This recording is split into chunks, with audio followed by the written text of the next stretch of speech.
नमस्कार, मेरा नाम है प्रशांत मिश्रा और आप देख रहे हैं एबी न्यूज़ इंडिया। होम्योपैथिक एक ऐसी पद्धति है जिसका आविष्कार सैमुअल हैनीमैन ने किया था।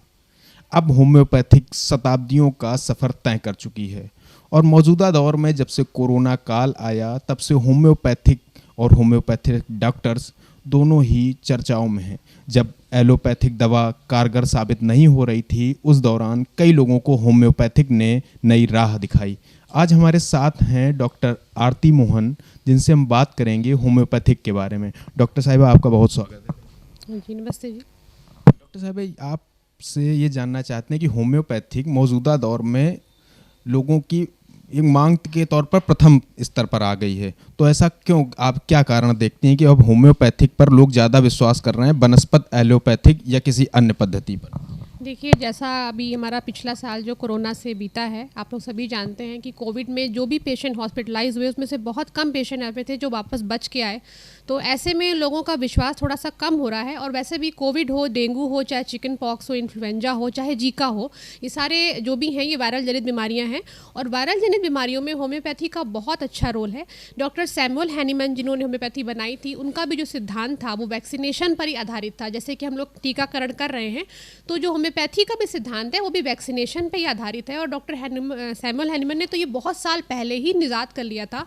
और हमारी जो भी मेडिसिन हैं वो बिना साइड इफ़ेक्ट के लोगों को जो भी हमारी बीमारियां हैं आजकल उनसे दूर करती हैं। इसीलिए लोग इसको वरीयता देते हैं। इसमें साइड इफ़ेक्ट्स नहीं हैं। और ऐसा नहीं है कि आपको बुखार अगर आ रहा है, डेंगू है, आपका प्लेटलेट काउंट कम है तो ये आपको एक हफ्ते का समय लगेगा। ऐसा नहीं है। आपका प्लेटलेट काउंट हॉस्पिटल में इतनी जल्दी नहीं बढ़ेगा जितनी जल्दी हमारी दवाइयों से बढ़ जाएगा।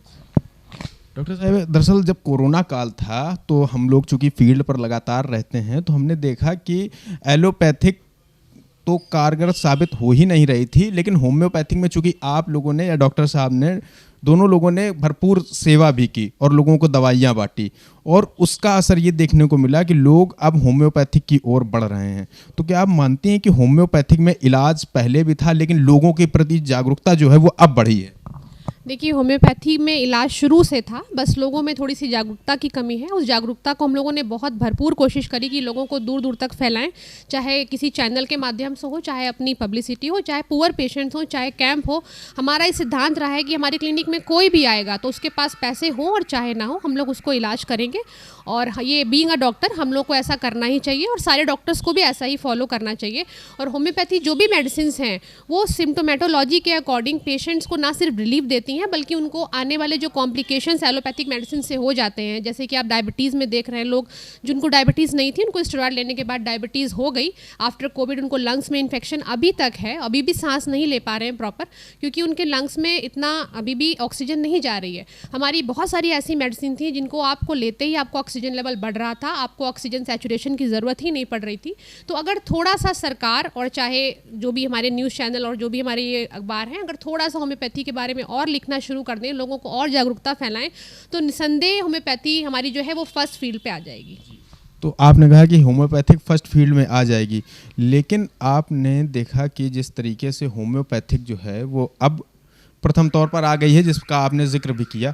अब चूंकि पोस्ट कोविड में कई कॉम्प्लिकेशन हो रहे हैं जिसका आपने जिक्र किया, तो आप मानती हैं कि क्या होम्योपैथिक में इसका भी इलाज है? क्योंकि पोस्ट कोविड में जो लोग सफ़र कर रहे हैं, कई लोगों ने अपनी किडनी गंवा दी, उसमें कई लोगों को लंग इन्फेक्शन हो गया, कई लोग डायबिटीज़ से जैसा आपने कहा पीड़ित हो गए। तो क्या होम्योपैथिक में वो लोग जो पोस्ट रिकवर हो रहे हैं क्या वो होम्योपैथिक की तरफ देखें? देखिए, बहुत सारे पेशेंट जो हॉस्पिटलाइज थे और जब वो घर पहुंचे उसके बाद भी उनको ऑक्सीजन सिलेंडर नहीं हट रहा था, तो ऐसे बहुत सारे पेशेंट हमारे अभी भी कांटेक्ट में हैं, उनका अभी भी ट्रीटमेंट चल रहा है। उनके अभी भी जो सीटी स्कोर हैं वो एलोपैथिक मेडिसिन से, एलोपैथिक में मेडिसिन से वो कुछ नहीं दे पा रहे हैं, क्योंकि वो सिर्फ एक एक्सपेरिमेंट कर रहे थे कि इस मेडिसिन को देने से क्या होता है, उस मेडिसिन को देने से क्या होता है। तो लंग्स का तो कुछ ऐसा इलाज नहीं हो रहा था। हाँ, लोगों की जो हेल्थ थी उसके साथ खिलवाड़ जरूर हो रहा था। हमारे बहुत सारे पेशेंट ऐसे हैं, बहुत सारे बाहर भी हैं पेशेंट, कानपुर के बाहर भी, जिनका हम लोग अभी भी ट्रीटमेंट कर रहे हैं। कुछ पेशेंट जो हॉस्पिटलाइज थे, जिनको लंग्स में अभी भी ऑक्सीजन नहीं जा रही है, वो हमारे मेडिसिन से डे बाय डे इंप्रूव कर रहे हैं। चाहे एस्पिडोस्पर्मा हो, चाहे नेट्रम सल्फ हो, चाहे डल्कामारो हो, बहुत सारी ऐसी मेडिसिन है जिनको सिम्टोमेटिकली देने से निसंदेह हमारी मेडिसिन बहुत अच्छा काम करती हैं और पेशेंट को कोविड के बाद जो भी कॉम्प्लिकेशन हैं उनमें आराम मिलता है। कोविड गया नहीं और जीका आ गया, खास तौर पर कानपुर में। अब जीका में, चूंकि अभी डॉक्टर साहब ने बोला था कि जीका में होम्योपैथिक में ऐसी दवा है जिससे जीका या डेंगू इनसे रिकवर हुआ जा सकता है, तो ये कौन सी दवा है, कृपया दर्शकों को बताइए।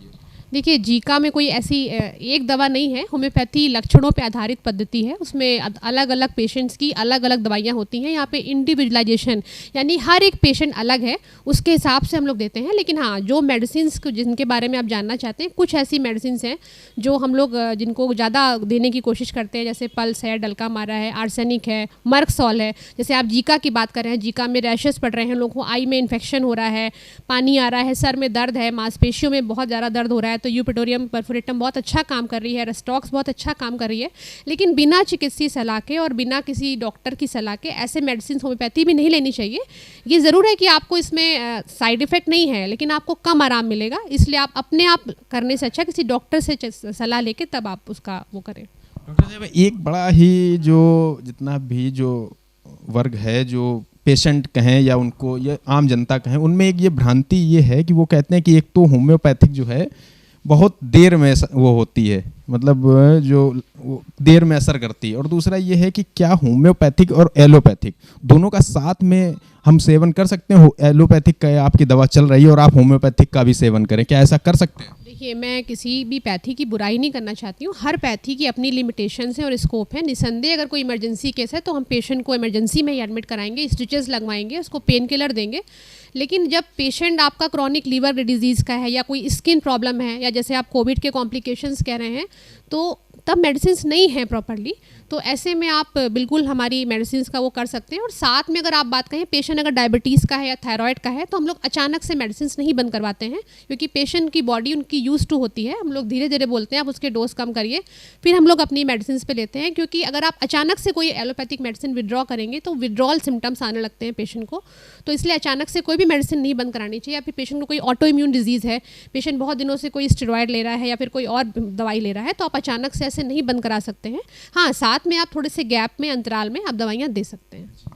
नहीं, तो आप जो मेरा दूसरा प्रश्न ये था कि लोग जो है दवाओं को ये मानते हैं कि होम्योपैथिक देर में असर करती है, तो क्या कारण है कि ये देर में असर करती है या ये सिर्फ एक भ्रांति है? नहीं, देर में नहीं असर करती है। अगर आपको बुखार है, खांसी जुकाम है, आपको डेंगू है, जीका है, तो हम आपको 2 दिन में ठीक करके दिखा सकते हैं, बशर्ते आप हॉस्पिटल में एडमिट होइए और आपका बहुत लंबा चौड़ा बिल भी बनेगा और आप ठीक भी नहीं होंगे। हमारे पास ऐसे बहुत सारे केसेस हैं जो हॉस्पिटलाइजेशन के बाद 1-1 हफ्ते बाद आए हैं, जिनका प्लेटलेट काउंट बढ़ ही नहीं रहा था डेंगू में, और ऑल ओवर इंडिया हमारे पेशेंट हैं ऐसे। तो उनका अचानक से फिर हमने 6 घंटे में, 12 घंटे में, 24 घंटे में प्लेटलेट काउंट डबल ट्रिपल काफ़ी अच्छा रिस्पॉन्स मिला है। तो ऐसा नहीं है। और जितने भी अस्थमा के पेशेंट हैं वो भी इस मौसम में जो नेबुलाइज़र लेते हैं, इनहेलर लेते हैं, अगर वो रेगुलर हमारी मेडिसिन करते हैं तो उनको बहुत अच्छा आराम मिलता है। तो देखिए, बीमारी क्या है इस पर डिपेंड करता है। आपको अगर कोई स्किन प्रॉब्लम है तो ज़रूर आप उसमें एलोपैथिक ऑइंटमेंट लगा के, स्टेरॉयड लगा के आए हैं, तो निश्चित सी बात है वो पहले मैं थोड़ा सा बढ़ाऊंगी, एग्रेवेट होगा। अगर आपको खांसी जुकाम है, आपको अगर स्टोन का पेन हो रहा है, तो बस आपको 15-20 मिनट में ही आराम मिल जाएगा। इतनी जल्दी आपको किसी पेन किलर से भी आराम नहीं मिलेगा। बहुत से पेशेंट आते हैं, मैंने इंजेक्शन लगवाया डॉक्टर साहब, तब भी दर्द नहीं जा रहा है। हम लोग 1-2 डोज देते हैं और उनको तुरंत आराम मिल जाता है, चाहे गॉल ब्लैडर का स्टोन हो। तो ऐसा नहीं है कि हम लोग जिसकी जब ज़रूरत होती है, अगर पेशेंट को अपेंडिक्स है तो हम लोग यही बोलते हैं आप इसको ऑपरेट करवा लीजिए। तो स्कोप और लिमिटेशंस के अकॉर्डिंग आप अपना ट्रीटमेंट करिए। ऐसा नहीं है कि आपको जिस चीज़ की जब ज़रूरत है उस चीज़ का आप करिए। और होम्योपैथी एक ऐसी साइंस है, ये सिर्फ साइंस ही नहीं है, आर्ट है। ये आपकी लाइफ स्टाइल और आपके खाने पीने के तौर तरीक़ों में भी सुधार लाती है, आपकी जीवन शैली भी अच्छा बनाती है। आपके जो मेंटल जो प्रॉब्लम्स हैं, जैसे पेशेंट बहुत परेशान रहता है, तो जैसे पेशेंट को हम लोग कहते हैं खुजली है, और उसको अगर खुजली बाहर निकल आई, उसके स्किन इरप्शंस बाहर हो गए, तो पेशेंट की मेंटल स्टेबिलिटी बढ़ जाती है। पेशेंट कहता है हाँ, मैं अंदर से खुश हूँ, बस ये अलग बात है कि मुझे खुजली हो रही है।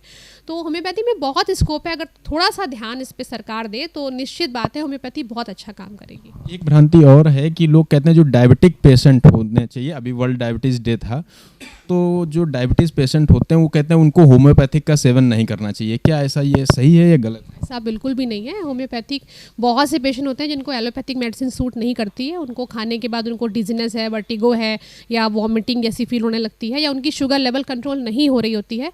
और उससे सिर्फ आप जो भी मेडिसिन खाते हैं आप डायबिटीज़ की, तो आप उसमें सिर्फ शुगर लेवल कंट्रोल कर पाते हैं। हमारी मेडिसिन धीरे धीरे पैंक्रियाज के सिस्टम को ठीक करने की कोशिश करती है। अब देखिए, पैंक्रियाज में जो भी सेल्स होती हैं वो एक बार अगर ख़त्म हो जाती हैं तो उनको दोबारा रिन्यू करना बहुत मुश्किल होता है। लेकिन हमारी मेडिसिन से तब भी कुछ चांसेस हैं एलोपैथिकली आप उसको रिन्यू नहीं कर सकते हैं, लेकिन हम लोग की मेडिसिन से कुछ चांसेस हैं कि आपकी कुछ सेल्स, कुछ कोशिकाएं हम लोग बचा सकें। अब वो कितनी बचती हैं वो फॉलो अप में, लेकिन ऐसा नहीं है। अगर आप मेडिसिन ले रहे हैं तो आपको निसंदेह उसमें डायबिटीज़ के पेशेंट में भी बहुत अच्छा आराम मिलता है, और जिनकी एलोपैथिक से कंट्रोल नहीं हो रही होती है उनको हम लोग अपनी मेडिसिन से कंट्रोल कर देते हैं। एक सवाल था हमारे युवा जो दर्शक हैं उनके लिए, ये था कि आजकल युवाओं में हेयर लॉस की बहुत बड़ी समस्या है। तमाम तरीके के प्रोडक्ट दावा करते हैं कि हम हेयर रीग्रो कर सकते हैं।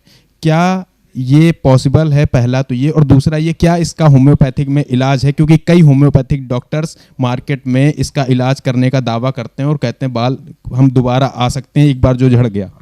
देखिए, बाल दोबारा ज़रूर आ सकते हैं, बहुत सारी मेडिसिन्स हैं, लेकिन डिपेंड करता है कि आपको ये चीज़ जेनेटिक तो नहीं है। अगर आप में ये चीज़ जेनेटिक है तो आपका जो भी बाल्डनेस का जो भी क्राइटेरिया है, आपके हेयर फॉल की जो भी गति है वो ज़रूर ज़्यादा होगी एक नॉर्मल इंसान से। तो हम लोग सबसे पहले ये पूछ लेते हैं आपकी फैमिली हिस्ट्री में बाल्डनेस थी, तो हम लोग बालों को रोकने की कोशिश करते हैं। लेकिन अगर कोई ये कहे कि नहीं नहीं बिल्कुल हेयर फॉल का 100% बिल्कुल, अगर आपके जेनेटिकली आपके क्रोमोसोम्स में ही प्रॉब्लम है तो आप बिल्कुल उनके सारे बाल नहीं, हाँ उनको आप तब फिर ट्रांसप्लांट की वो दे सकते हैं। लेकिन हाँ, होम्योपैथी में बहुत अच्छा ट्रीटमेंट है। अगर आपको न्यूट्रिशनली या फिर आपको प्रेगनेंसी से रिलेटेड या कोई और प्रॉब्लम है तो आपके बालों को बिल्कुल अच्छे तरीके से रोका जा सकता है, और बहुत अच्छा ट्रीटमेंट है हेयर फॉल का। तो जो भी युवा जिनके बाल झड़ रहे हों, थोड़ी सी अपनी डाइट अच्छी कर लें, अपना उठने सोने का टाइम अच्छा कर लें, फास्ट फूड से दूर रहें, और जो स्टेरॉयड वाले ऑइंटमेंट या जो भी दवाइयाँ ले रहे हैं उनसे आप बचें। तो ये थी हमारे साथ होम्योपैथिक की वरिष्ठ डॉक्टर आरती मोहन, जिन्होंने तमाम मुद्दों पर बात की और कहा कि जीका हो या कोविड, होम्योपैथिक में सभी का इलाज है। कैमरा पर्सन ऋषि यादव के साथ मैं Prashant Mishra, AB news India.